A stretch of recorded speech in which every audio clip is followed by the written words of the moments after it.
so I'm really happy to be here, and I'm really happy to be able to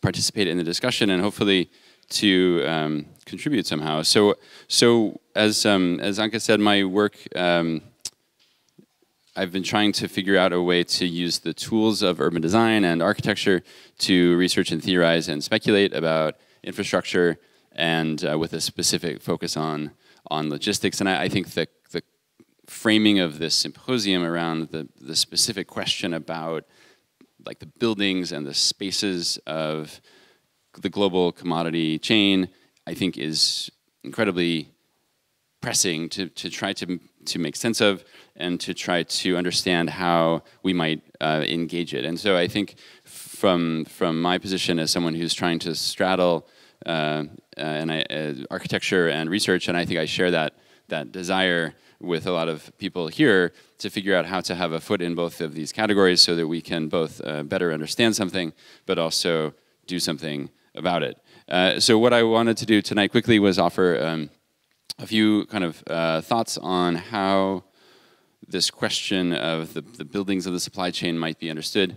And one way I'd like to do that is to present some of the aspects of the work I've been doing on logistics and Walmart as a way of trying to focus specifically on logistics, and hopefully that will come together. So to begin, I want to suggest that this logistical question is fundamentally an infrastructural question, and that what's been really exciting from let's say the last, I don't know, decade is this sort of expanding scholarship on infrastructure within the social sciences and then also within urban studies. But I think what these studies have done has helped us to understand the agency of infrastructure. So infrastructure both is something, but it also, of course, does things. And so just very quickly, as a kind of survey of my own frame of reference, these are some of the things that I think infrastructure is, but also some of the things that I think it does. And this is based on research that I find really useful. So from Paul Edwards, infrastructure is a large technical system, and I'm sure all of you, this is a familiar set of terms because you're all involved with this. So forgive any sort of review here. Infrastructure, of course, is a bureaucratic tool, as we just saw. Infrastructure is a territorial instrument. Infrastructure is a medium of global polity. Infrastructure is a conduit for power. Infrastructure mediates, it repeats, it distributes, it connects, it separates, it generates friction, it offshores, it conditions imagination. And I think so this whole kind of suite of understanding of how infrastructure is changing our perception of how territory is formed, how relationships are formed, how things are moved around, all of that is incredibly key. So more bluntly, infrastructure is the board, not the pieces.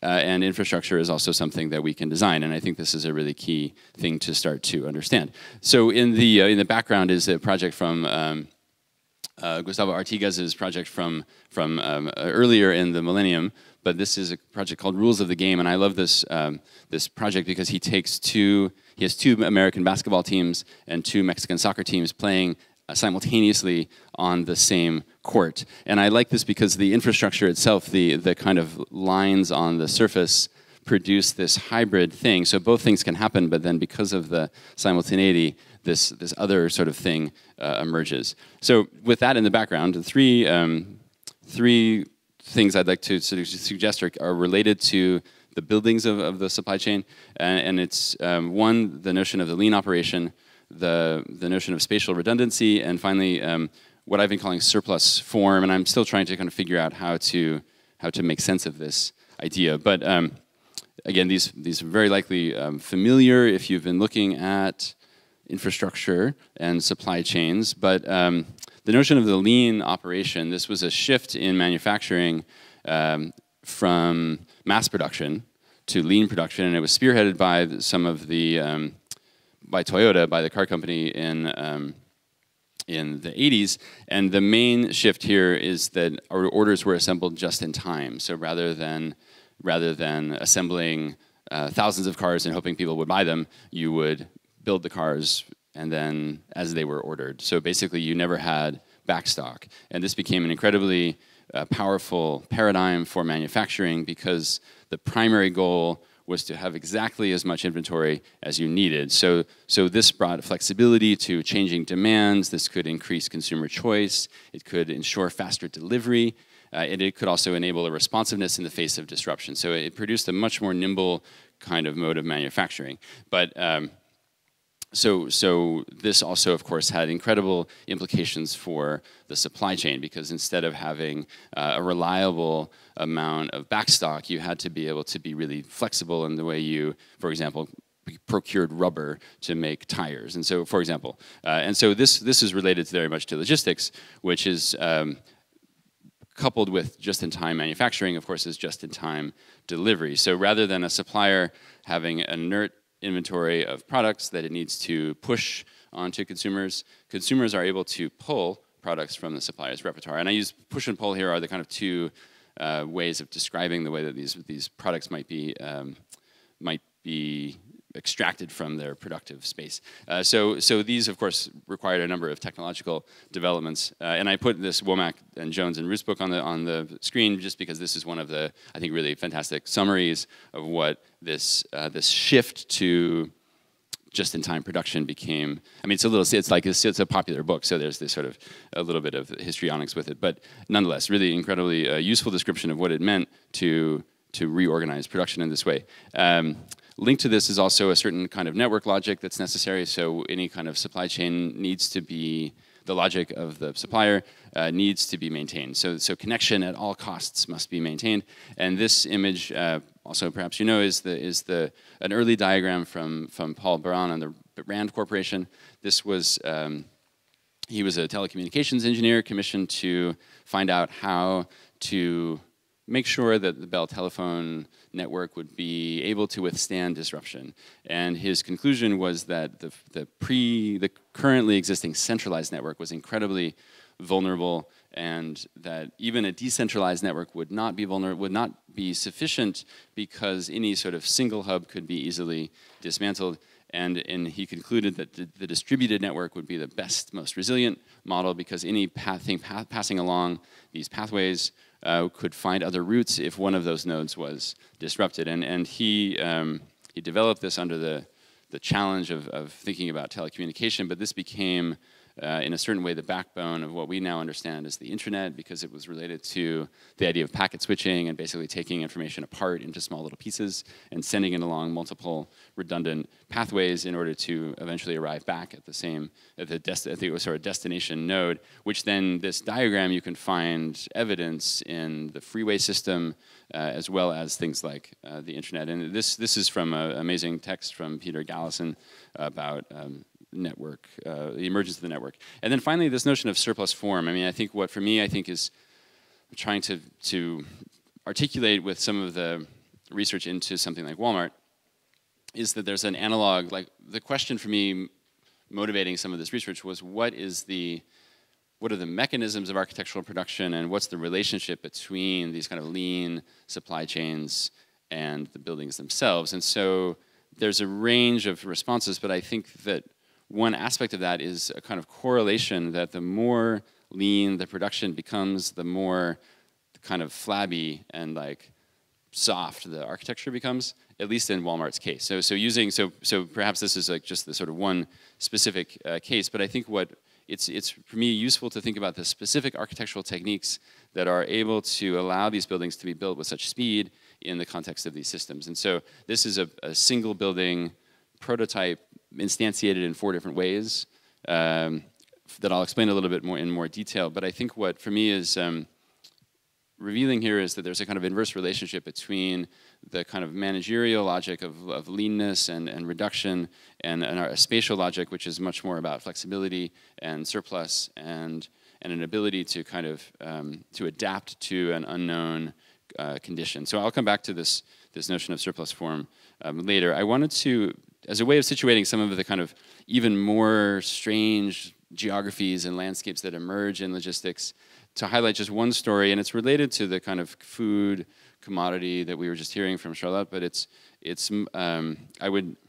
I don't know if it's more perverse, but it somehow it produces the kind of irregular geography that's not so linear, maybe in terms of a commodity production. And this is about lobsters. So lobsters, you might know, grow. Are native to the cold northern waters of, and they thrive in the northern Atlantic by Nova Scotia. This is a map showing some of the areas. And Clearwater is a company that produces a lot of these lobsters. And what they have figured out is that, well, first of all, there's a major demand for fresh lobsters. And this is actually a map from Rachel Chan at the University of Toronto, and she's done some great research on this shift from lobster being this kind of food for the working class to this luxury item, which is quite a strange kind of study and the ability of a market, of basically marketing to produce this delicacy. But what it's producing is basically a desire for lobsters to be as fresh as possible. And so lobsters are delicate creatures, and they get stressed out very easily. And so if you put them in not the right temperature, their stress actually affects their deliciousness. I've never had explicitly like a stressed out lobster, but people have told me that the more stressed out they are, the worse they are tasting, and people notice this. So the idea is to keep the lobsters as happy as possible, as long as possible. But this, if you are a lobster importer and distributor, this is a problem because you have to get them to your customers who are in the southern part of the United States, for example. And so if you drive them this way, if you fly them directly from Nova Scotia, they get it's too difficult to move them around, and it also is very expensive to move them one at a time. So what this company has figured out is they drive them from Nova Scotia in a truck full of cold water to this building in the lower left here, which is this red building here, to Kentucky, to Louisville, Kentucky, which is the headquarters for UPS, the global packaging firm, and this parcel delivery firm. And this little building, this red building, is basically a little piece of the North Atlantic in the middle of bluegrass country. It's a 3-story building full of hyper cold Atlantic seawater that keeps these lobsters cold until, just in time, they are ready to be sent to an awaiting diner. So imagine this sort of strange intervention in geography where this piece of an environment is physically sort of recreated in order to satisfy this demand for just-in-time commodities. And so I think with that as a kind of background, I mean, it's more just like evidence of these things that we know, but there's the global commodity is not a linear thing, and it's the global commodity chain, excuse me, is not a linear one. It's an incredibly entangled network that's producing all of these discontinuous geographies and environments. So with that, I'd like to then hopefully kind of situate this by talking a little bit more about the aspects of the book, The Rule of Logistics, by looking at 10 pieces of logistics as a way of trying to link a series of scales. So by focusing a bit on the notion of like the category of logistics using Walmart's work as an example, these are 10 interrelated claims that describe a multi-scalar network that connects something as small as the barcode to the bodies working in these buildings to the planetary transformations that are ensuing. And this is a technical, this is a social, and this is a spatial entanglement, and all of that together is what we call logistics. But anyway, what is logistics? Anyway, it's this body of work, this area of knowledge, this practice, this set of technologies that's all associated with this notion of supply chain management. And we might ask what the supply chain is anyway, or where did this notion come from? Because we know it's not an actual chain. We know it's not like a linear thing. It's incredibly entangled, but why does this notion have such stickiness? And I think it's because it's a metaphor that's easily adaptable, and it's like the business world loves the supply chain metaphor, I think because it's an easy one. You can locate its origins in this study from 1982. This is an interview with one of the people who made a study. Booz Allen is this like management consulting company, and they were commissioned to make a study in 1982 about how best to deal with this sort of threat of lean production and just-in-time production from Toyota, and they basically concluded the same things, like that you shouldn't have a waiting inventory, you should be much more nimble, etc. So this is how they described it in 1982. The supply chain is the sequence of events that occurs from after the procurement of raw material through to delivery to the final customer. We know that this is now much more complex and I think we just saw an amazing example of this. But for example, the supply chain is no longer starting once you get raw material. The supply chain goes all the way back to designing that raw material. If you think of something like Monsanto designing their own seeds, or you think of IKEA encumbering whole forests to make sure they can control the amount of wood fiber they can produce. And then if you think about the other end of that, all of the ways that we send back data to all these companies who are constantly using our own user response to better inflect their own supply chain.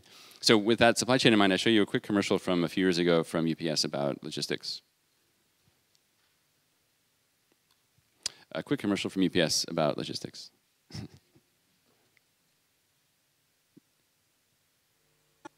Logistics makes the world work better. When it's planes in the sky for a chain of supply, that's logistics. When the parts for the line come precisely on time, that's logistics. A continuous link that is always in sync, that's logistics. Carbon footprint reduced, bottom line gets a boost, that's logistics. With new ways to compete, there'll be cheers on Wall Street, that's logistics. When technology knows right where everything goes, that's logistics. Bells will ring, ring, ding, ring, ding, ring, ding, that's logistics. There will be no more stress cause you called UPS, that's logistics. There's a whole other talk about just that commercial because there's so many, it's so loaded and so embedded, but I think I would just identify this one screen capture that shows the barcode and the heart simultaneously, and I think this notion of data and love and speed and affect being combined gets to the core, I think, entanglement of logistics, but also this double meaning of the word fulfillment, which became, which I think for me is the subtitle of the book. They also, I think, UPS's claim that logistics makes the world work better, I think is a provocative statement that I will explore. So the book, this is the cover of my book about Walmart. It uses one particular actor to try to understand the impact logistics is having on buildings, bodies, and territories. And so I think, of course, it's focused on just the single case study of Walmart, but I think because it's one of the largest logistical players in the world, it becomes a useful way to represent this bigger set of concerns. But of course, it remains focused on this case study. Just to give you a sense of what Walmart is, they're a global retailer. They also are a global real estate company. Their revenue last year was $500 billion. Which places them, according to Forbes, as the largest corporation in the world. They're in terms of revenue. Their next closest competitor are Chinese infrastructure companies like the State Grid or giant multinational petroleum companies. And so this for me is raised immediate questions because the company depends on architecture in a way that these infrastructure companies maybe don't. Or you could say, actually, maybe Walmart is an infrastructure company, it turns out. Nonetheless, they are opening a building almost every 3 days. And so there's an architectural story here somehow, and this is what I was trying to find out. To put it in the context of, say, GDP, another way we measure growth and size, Walmart is somewhere between Sweden and Poland in terms of its revenue. So there's a lot of dollars moving through this corporation, and it's run just as incidentally by the world's richest family. So if I stay on time, in the time I've spoken, they will have earned another $2 million, which is also shocking. This is them.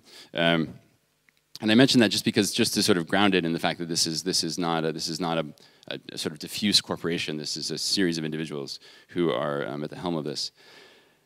The company spreads outward. So this is a short animation just showing the company's growth from Northwest Arkansas is where the company's headquartered. This is 1968, 69. So we're talking about a post-World War II well, quite a bit. We're talking about sort of mid-60s United States, where industrializing agriculture is putting a lot of, changing the labor force quite a bit, and an increasing demand for part-time flexible work is also creating a workforce who's capable of inhabiting these. The blue buildings are the super centers. These are the retail outputs, and then the red buildings are the distribution centers. These are the things that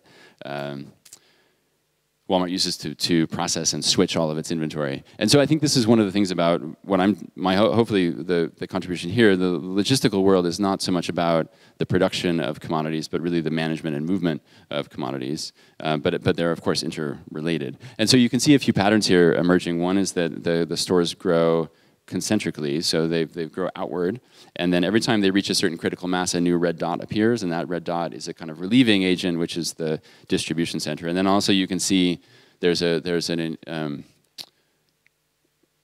very predictable pattern to these stores because they're linked to driving time. So every 4 hours, basically, you arrive at a Walmart, and this has produced a series of, this is the kind of coverage of this place throughout the United States, and this, just so you have an overview of the kind of reach of this. This is just in the U.S. It's of course an internationally present company, often with other names. So you might not recognize it as Walmart, but it's also Asda. It's also a series of other international companies. Funnily, in Brazil, I think it's Suburbia, which is an amazing, I think the irony is lost in them, but an amazing description. So I want to kind of, as a way of sort of, in the last third of this talk, to then try to offer these 10 claims about logistics as a way to link these different scales together. So the barcode makes things into information, which is a kind of key piece of logistics as a technical system. So the barcode is a machine-readable language, and one of the first languages for machines by machines, basically. So humans, we can't read this, but this is what allows for the logistical systems to take place, because it basically transforms the object into a piece of data to be managed. But gravity persists, volume persists, weight persists. So even if it is sort of imagined and managed as data, it still has to be physically moved around. And so this produces this tension between the concreteness of an object and then the abstraction of the managerial paradigms that produce this. So imagine that we both have a kind of cloud of information, but then also this cloud of objects moving through space. Similarly, logistics collapses inventory and environment.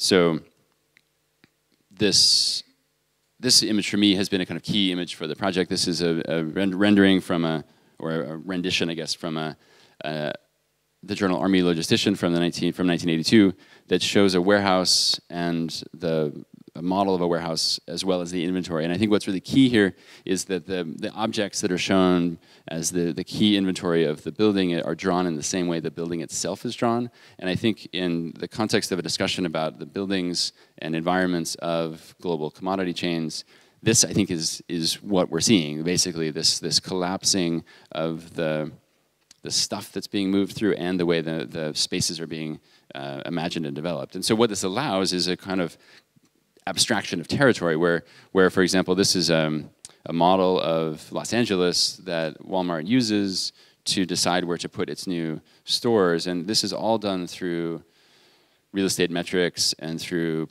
prediction of market share, segmentation, and all of this can be done remotely. So basically this territory, which was, this is of course a city and a place, but these places become automatically encumbered. You can, it's possible to buy the parcel, start the process of construction entirely remotely. So this is this level of abstraction at a territorial level that is the same as the level of abstraction at the object level.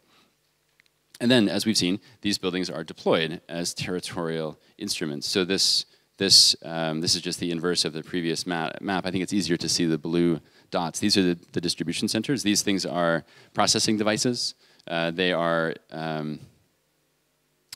close to 1 million square feet, each of them, and they're used as the kind of anchors for a fluid set of territorial systems. So the blue shape, for example, this is anchored by a distribution center, but imagine that, imagine that blue shape is quite fluid, and so if a new distribution center arrived, you would have another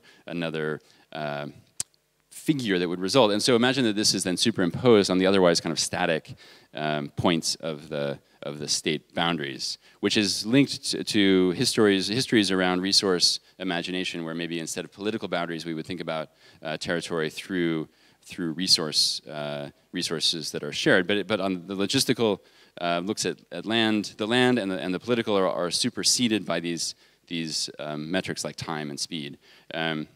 So fulfillment centers are relays, they're not warehouses. These things don't hold material, they switch material. So this is 1 million square feet, but it basically turns over all of its material in 24 hours through this tangle of belts and boxes moving really quickly. All covered, as you'll see, with barcodes. So these giant processing machines then require augmentation to cope. So if you work within these spaces, you can't read all the barcodes. You need to have a series of tools to survive, to basically read the code, to understand how to navigate. There's augmentations of mobility that allow and require you to be able to move through these spaces not designed for humans, and then augmentations of speed and strength that allow you to handle the objects that you're moving and shuttling into these interiors, which are actually just the trucks connecting other stores. And as I said, this notion of the lean operation depends on a surplus of form. And so this is a family of Walmarts outside of Phoenix, Arizona. And from the building drawing set, what you see are this very generic situation where basically you have the title block only shows you the specificity of the prototype. And this is an example of one of those stores. And I think what's really key here is that the boundary, this kind of crust, is what's specified in the prototype, but as it's instantiated below, you see 3 different kinds of envelopes. So the top one, very specific. The bottom ones start to create this, I think, kind of shifting and unstable form that is bred by the logistical. All of this, you can imagine, creates a lot of data, and this hunger for data also creates its own form of spatial buildup and surplus in a way. So this, you might see the crust of the building is the blue edge, but actually you could say the edge of the logistical regime is the cash register, because that's where the barcode is scanned and sent. That's when the product leaves the jurisdiction of Walmart. Walmart, for example, according to one study from Harvard, generates 2.4% of the world's data. So just sit with that for a second. Imagine that this 5,000 stores selling $500 billion worth of stuff every year is generating incredible amounts of data that then it's storing in these data centers that are increasingly everywhere. And we know that data centers are a kind of blind spot in our own carbon footprint imagination, or my own, I should say. This is Walmart's data center that's built to disappear outside of Bentonville. It's imagined in the world in the visibility of logistics. Other Google engineers have described data centers as computers, architecture as a computer case, massive, giant computers. And if you, just to give you a sense, these massive computers are also energy machines. They're responsible for 3% of the world's energy and 2% of greenhouse gas emissions, which is similar to the airline industry. And this logistics leads to a planetary imagination where Walmart tracks everything and it finds correlations between weather patterns and consumer patterns, and this has led them to be able to predict calamities like Hurricane Katrina, and they've developed their own series of disaster prevention centers. And so, for example, so imagine that as Walmart's sending out clouds of data up to its satellite network, it's also sending actual clouds of carbon atomized bits back also into the atmosphere. This is not about Walmart, but I want to just quickly show one example of how this notion of the sort of looseness of form is further being developed through Amazon and their own Kiva system, which is basically, so typically the rack system would become the more permanent feature of a building, and then Amazon and Kiva have developed a system where the building itself is getting reconfigured through this series of inventory and through these series of shelves that get moved around. And I think what's key here is that instead of people being brought to the objects, we have objects being brought to people. And so what you see here is all of these shelves basically being automatically delivered to a waiting picker. And the main difference is when they go back, they don't go back to where they started, they go back to the most immediate place. So the whole building is being constantly reconfigured through this process of automation. And this is a localized example, but I think the same thinking, if you accept that logistics breeds a certain habit of mind, and that this is the kind of formal manifestation of that this could continue to grow outward. And then my final point, my final claim, which is maybe not so controversial after what we've already heard from Charlotte, that logistics reshapes territory. And so if you imagine that something like the Barcode connects to a series of satellite systems, to a series of data centers, which then start to trigger new searches for better routes, we see, and you I'm sure have been following, this intense scrutiny of the Arctic around new passageways. This is the Maersk-Ventus route that saved 10 days by going over the northern passage to get to Bremerhaven instead of going around through the Suez. And so this is an animation of that, the polar ice caps. And so if you imagine that this whole sort of cycle is breeding an ever increasing acceleration of data, which is producing more heat, which is producing faster ways of shipping, et cetera, et cetera. So we might extend or edit UPS's claim that logistics it makes the world work better, and instead we might simply say that logistics is making the world